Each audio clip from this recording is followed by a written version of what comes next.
నమస్తే, welcome to BCN news. నేను విజయలక్ష్మి. ముందుగా ముఖ్యాంశాలు. గత వైసీపీ పాలనలో నీటి ప్రాజెక్టులన్నీ విధ్వంసం. రాయలసీమకు మాజీ సీఎం జగన్ తీరని ద్రోహం చేశారంటూ ఆగ్రహం.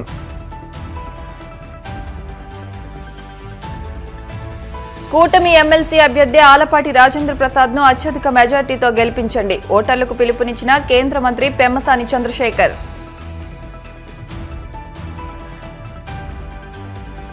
కాకినాడకు వచ్చిన సానా సతీష్ కు అడుగడుగున ఆహ్వానం. ఆత్మీయ స్వాగతం పలికిన రూరల్ ఎమ్మెల్యే పంతం నానాజీ, టీడీపీ నాయకులు.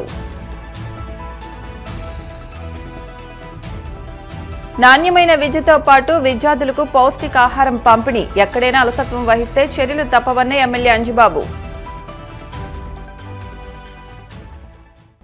జగన్ రాయలసీమ ద్రోహి అని గత 5 ఏళ్ల వైసీపీ పాలనలో నీటి పారుదల ప్రాజెక్టులు విధ్వంసానికి గురయ్యాయని జలవనరుల శాఖ మంత్రి నిమ్మల రామానాయుడు పేర్కొన్నారు. కనీసం ప్రాజెక్టుల గేట్లు కూడా మరమ్మతులకు నోచుకోలేదని, రాయలసీమ బిడ్డనని చెప్పుకునే జగన్ సీమ ప్రాంతాన్ని మోసం చేశారని విమర్శించారు. ఆదివారం కడప జిల్లా కొండాపురం మండలంలోని గండికోట ప్రాజెక్టును ఆయన సందర్శించారు. ఈ సందర్భంగా మంత్రి మీడియాతో మాట్లాడుతూ గోదావరి, పెన్నా నదుల అనుసంధానంతో రాయలసీమను సస్యశ్యామలం చేస్తామని, రతనాల సీమగా తీర్చిదిద్దుతామని అన్నారు. 2025 జూలై చివరికల్లా హంద్రీనీవా పనులు పూర్తి చేసి చివరి ఎకరం వరకు నీరందిస్తామని తెలిపారు. మోసపూరిత వాగ్దానాలతో అధికారంలోకి వచ్చిన జగన్ గండికోట ప్రాజెక్టు నిర్వాసితులకు గత 5 ఏళ్లలో 450 కోట్ల పరిహారం ఇవ్వకుండా మోసం చేశారని విమర్శించారు.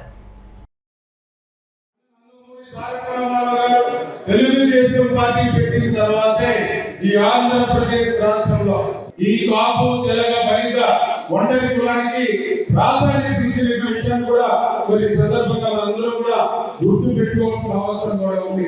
అనేకమైనటువంటి కార్యక్రమాలు కాపు కార్పొరేషన్ ద్వారా 5 సంవత్సరాల తెలుగుదేశం ప్రభుత్వంలో ఈ సామాజిక వర్గానికి అందిస్తే, మరి తర్వాత వచ్చినటువంటి వైఎస్ఆర్సీపీ ప్రభుత్వం అందరం కూడా చూసాం.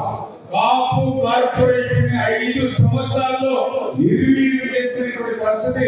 ఏదైతే కేంద్ర ప్రభుత్వం 10% రిజర్వేషన్ ఇస్తే, మరి అందులో 5% కాపు తెలంగాణ బలిజ ఒంటరి కులాలకు ఇచ్చేటువంటి విధంగా మరి తెలుగుదేశం ప్రభుత్వం చంద్రబాబు నాయుడు గారు ఆ రోజు నిర్ణయం తీసుకుంటే, తర్వాత వచ్చినటువంటి జగన్మోహన్ రెడ్డి ఎంత దారుణంగా అన్యాయంగా 5% ఆ కాపు తెలంగాణ బలిజ ఒంటరి రిజర్వేషన్ కూడా రద్దు చేసినటువంటి పరిస్థితి చూసి కూడా గత పాలనలో మనందరం కూడా చూసాం.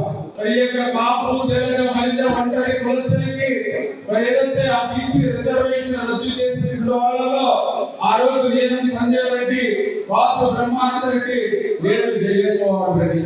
కాపులకి ఎవరైతే బలిజ తెలంగాణ ఒంటరి కులస్తులకి చరిత్రలో ఎవరైనా న్యాయం చేశారంటే ఒకటి ఆ రోజు దళిత బిడ్డ దామోదర సంజయ్ గారు, మళ్ళీ చంద్రబాబు నాయుడు గారి విషయాన్ని కూడా ఈ సందర్భంగా మనందరూ కూడా గుర్తు పెట్టుకోవాలి.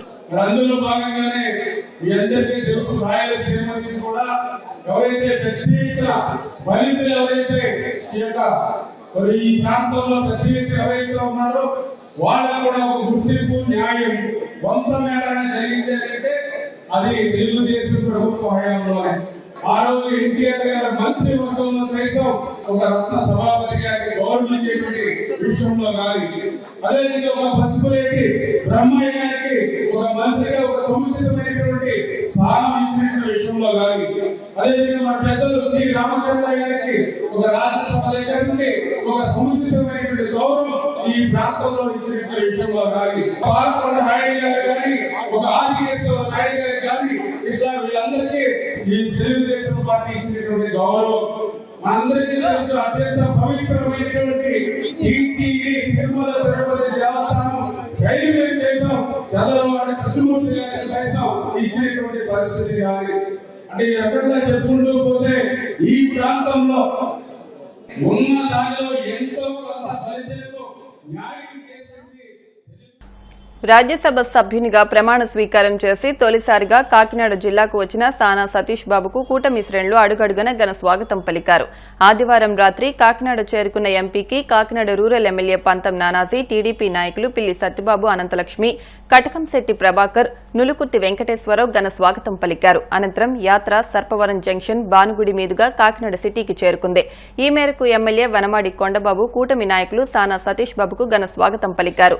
రాజ్యసభ సభ్యులు సతీష్ వెంట మంత్రి వాసంశెట్టి సుభాష్, రాష్ట్ర అటవీ అభివృద్ది సంస్థ చైర్మన్ సుజయ కృష్ణరంగారావు పాల్గొన్నారు.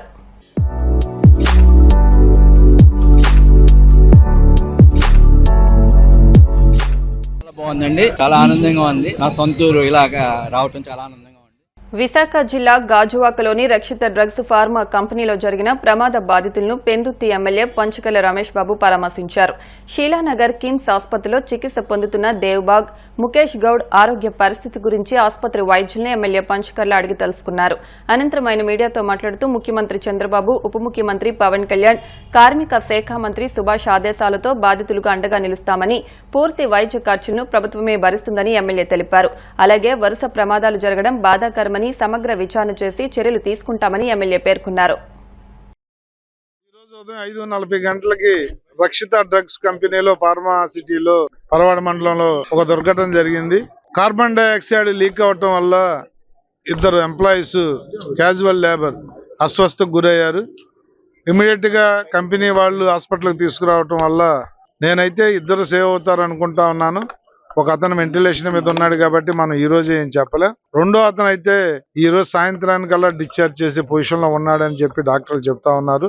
నేను కూడా చూశాను. రెండో అతను మాట్లాడుతా ఉన్నాడు, బాగానే ఉన్నాడు. ఒక అతను అయితే వెంటిలేటర్ మీద అతను పీల్చిన కార్బన్ డైఆక్సైడ్ ని బయటికి పంపౌట్ చేయడానికి ప్రయత్నాలు చేస్తా ఉన్నారు, జరుగుతా ఉన్నాయి. అతను కూడా బాగుండాలని కోరుకుంటా ఉన్నా. గౌరవ ముఖ్యమంత్రి గారి ఈ సంఘటన తెలిసిన వెంటనే నాతో కలెక్టర్ గారితో మాట్లాడి ఎంత ఖర్చు అయినా ఏ ప్రాణ నష్టం జరగడానికి వీల్లేదు, డాక్టర్లు గానీ స్పెషలిస్టులు ట్రీట్మెంట్ ఇప్పించండి అని చెప్పారు. అదే లోపల హాస్పిటల్ వాళ్ళతో కూడా మాట్లాడా. కార్మిక మంత్రి సుభాష్ గారు కూడా మాట్లాడి నేను కొద్ది లేట్ అవుతుంది అన్నా, నువ్వు వెళ్ళి పర్యవేక్షించు అని చెప్పారు. కంపెనీ దగ్గరికి వెళ్ళా. ఆ ఇద్దరైనా ఇంకేమన్నా ఇబ్బందులు ఉన్నాయని చెప్పి అక్కడ పోలీసులు, మేము రెవెన్యూ వెళ్ళాం. ఇంకా ఎవరికి ఇబ్బంది లేదు, ఈ ఇద్దరే అని చెప్పి తేలింది. మరి ఇక్కడికి వచ్చాం, వాళ్ళని పరామర్శించడం జరిగింది. ఆ ఇద్దరు కూడా ఒరిస్సాకి చెందిన క్యాజువల్ లేబరు. ఒకరు దేవ్ సింగ్, ఇంకొకరు ఉగ్వేశ్వర్ గౌడ్ అని చెప్పి వాళ్ళ పేర్లు. స్లబ్బర్ దగ్గర డ్యూటీ చేస్తా ఉన్నారు. అక్కడ కార్బన్ డైఆక్సైడ్ లీక్ అవటం వల్ల, ఎక్కువగా దగ్గర నుంచి పేల్చడం వల్ల వాళ్ళు మొహం తిరిగి పడిపోతే ఇమీడియట్ గా 5:40కి తీసుకొచ్చారు. వాళ్ళిద్దరూ కోలుకోవాలని చెప్పి కోరుకుంటూ, తరచుగా జరుగుతున్న ఈ ప్రమాదాల మీద ఎల్లుండి ఒక రివ్యూ మీటింగ్ కూడా మాకు కూడా చెప్పడానికి పదే ఇబ్బందిగా ఉంది. ఎందుకంటే ప్రతిసారి జరగటం, మేము ఇలాగే మాట్లాడటం అనేది ఇబ్బందిగా ఉంది. ముఖ్యమంత్రి గారు కూడా చాలా తీవ్రమైన యాక్షన్ తీసుకోవాలి, ఈ తప్పులు జరగకుండా కంట్రోల్ చేయాలని చెప్పి ఆదేశాలు ఇచ్చారు. ఎల్లుండ కలెక్టర్ గారు కానీ, మా ఎంపీ సీఎం రమేష్ గారు, నేను కంపెనీలతో ఒక మీటింగ్ పెట్టి ఎవరైతే సేఫ్టీ మెథడ్స్ చూస్తా ఉన్నారో, ఎవరైతే దీనికి సంబంధించిన అన్ని డిపార్ట్మెంట్లను కూడా ఇన్వాల్వ్ చేసి తగు చర్యలు తీసుకుంటా ఉన్నాం. భవిష్యత్తులో ఇలాంటివి జరగకూడదని కోరుకోవడంతో పాటు ఆ విధంగా ప్రయత్నాలు కూడా తీవ్రంగా చేస్తా ఉన్నాం. ఎందుకంటే ఏ కంపెనీ కూడా ఆ కంపెనీ రిప్యుటేషన్ పాడవాలనో, వాళ్ళ కంపెనీల్లో యాక్సిడెంట్ అవ్వాలనో కోరుకోదు. ఏమాత్రం అలసత్వం వహించినా, తీసుకోవాల్సిన సేఫ్టీ మెథడ్స్ తీసుకోకపోయినా ఊరుకునే ప్రసక్తి లేదు. మొన్న జరిగిన ప్రమాదంలో వాళ్ళకు కూడా రేపే చెక్కులు పంపిణీ చేస్తా ఉన్నాం. నిన్ననే ఫైనలైజ్ అయింది, ఆ కార్యక్రమం ఉంది. రేపు పరవాడ వెళ్ళి చేద్దాం అనుకుంటే ఈ రోజు ఈ దుర్ఘటన జరిగింది. దీనికి చాలా చింతిస్తా ఉన్నాం. ఆ ఇంజూర్ అయిన ఇద్దరు ఏ విధమైన ప్రమాదం జరగకూడదని చెప్పి మేము కూడా కోరుకుంటా ఉన్నాం. ఒక అతనికైతే ఇప్పుడే చెప్పొచ్చు ఏ ప్రమాదం లేదు. రెండో అతను ఇంకా కొన్ని గంటలు, కొన్ని 48 hours నడిస్తే కానీ చెప్పలేమంటున్నారు. తీవ్రమైన ప్రయత్నం అతను బతికించుకోవడం కోసం మేము చేస్తా ఉన్నాం. తప్పకుండా అతను బతుకుతాడని ఆశిస్తాం. ఎమ్మెల్సీ అభ్యర్థిగా కూటమి ప్రభుత్వం బలపరిచిన ఆలపాటి రాజేంద్ర ప్రసాద్ ను అత్యధిక మెజార్టీతో గెలిపించాలని గ్రామీణాభివృద్ది, కమ్యూనికేషన్ శాఖల మంత్రి పెమ్మసాని చంద్రశేఖర్ పిలుపునిచ్చారు. గుంటూరులోని స్థానిక వివాహ కన్వెన్షన్ హాల్లో ఆదివారం ఏర్పాటు చేసిన పట్టుబద్దుల ఆత్మీయ సమావేశానికి పెమ్మసాని చంద్రశేఖర్ ముఖ్య అతిథిగా హాజరయ్యారు. ఈ సందర్భంగా పట్టుబద్దులను, పార్టీ కార్యకర్తలను ఉద్దేశించి పెమ్మసాని మాట్లాడుతూ, ఎన్నికలంటే వేలిపై వేసే సిరాచుక్క కాదని, ప్రజాస్వామ్యాన్ని వెలిగించే వేగుచుక్క అంటూ అందరినీ చైతన్యపరిచారు. గడిచిన 5 5 ఏళ్లలో చేపట్టిన అభివృద్ధే లేదని, గుంతలు పడ్డ రోడ్లపై ఒక తట్ట మట్టి వేసినోడు లేడని అన్నారు. ఎమ్మెల్సీగా ఆలపాటి రాజేంద్ర ప్రసాద్ ను గెలిపించుకునే అవకాశం వచ్చిందని, ప్రతి ఒక్కరూ ఈ అవకాశాన్ని సద్వినియోగం చేసుకోవాలని అన్నారు. ఎన్నికలంటే ఇద్దరు వ్యక్తుల మధ్య జరిగేటువంటి యుద్ధం కాదు, ప్రగతి బాటకు పట్టేటువంటి ఒక అద్దం. అలాంటి ఎన్నికల సంగ్రామంలో అత్యంత తెలివైన వారు ఎవరయ్యా అంటే ఉద్యోగస్తులు. కాబట్టి మీకు మాకంటే కూడా ఎక్కువ తెలుసు ఎన్నికల విలువ.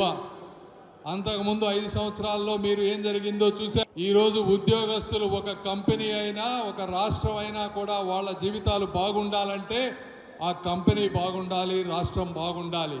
వారు బాగుండాలంటే ఆదాయం పెరగాలి, ఆదాయం పెరగాలంటే ఇన్వెస్టర్స్ ఉండాలి, ఎకానమీ రొటేట్ అవ్వాలి, డబ్బులు ముందుకు వెళ్తూ ఉండాలి, అసెట్స్ వాల్యూస్ పెరగాలి. ఇవన్నీ పెరిగినప్పుడు రాష్ట్రానికి ఆదాయం వస్తుంది. రాష్ట్రానికి ఆదాయం వస్తే అది మీకు పంచుతారు. మరి గత 5 సంవత్సరాల్లో ఆదాయం తగ్గిపోయింది, మీకు 5 సంవత్సరాల్లో ఏమీ జరిగింది లేదు. ఈరోజు తెలుగుదేశం పార్టీ కార్యకర్తలు రక్తాన్ని చిందించి పోరాడి ప్రతిపక్షానికి వెన్నులో వణుకు పుట్టేటువంటి అపజయాన్ని కల్పించారు. మళ్ళీ ఈ రోజున 6 నెలల్లో ఎలక్షన్స్ జరుగుతూ ఉన్నాయి. ప్రజాస్వామ్యంలో గవర్నమెంట్స్ వచ్చిన తర్వాత ప్రతి ఒక్కరికి కూడా న్యాయం చేయాలని ఎంతమంది అనుకున్నా కూడా ఎక్స్పెక్టేషన్స్ ఎక్కువ ఉన్నప్పుడు ఒకరి ఇద్దరికి వాళ్ళు అనుకున్న స్థాయిలో లేకపోయినా కూడా ఈరోజు రాష్ట్రంలో జరిగేటువంటి అభివృద్ధిని అందరూ కూడా గుర్తించాలి. గుంతల పడ్డ ప్రతి రోడ్డుని ఈరోజు పుడుస్తూ ఉన్నారు. గత 5 సంవత్సరాల్లో ఒక్క రోడ్డు వేసిన పాపాన పోలేదు. అమరావతిలో ఆగిపోయిన నిర్మాణాలన్నీ ఆకాశం వైపు ఆనందోత్సాహాలతో పైకి వెళుతూ ఉన్నాయి. ఈ రోజున గత 5 సంవత్సరాల్లో ఒక్క రైల్వే ప్రాజెక్టు తెచ్చినోడు లేడు, ఒక్క బ్రిడ్జి కట్టినోడు లేడు. అవన్నీ కూడా ఈ రోజున 6 నెలల్లో ముందుకు వెళ్తా ఉన్నాయి. అంటే ఇది ఈ రోజు ఒక మహర్షి లాంటి చంద్రబాబు నాయుడు గారి తపన. ఇప్పుడు కాసేపు ప్రకటనలు.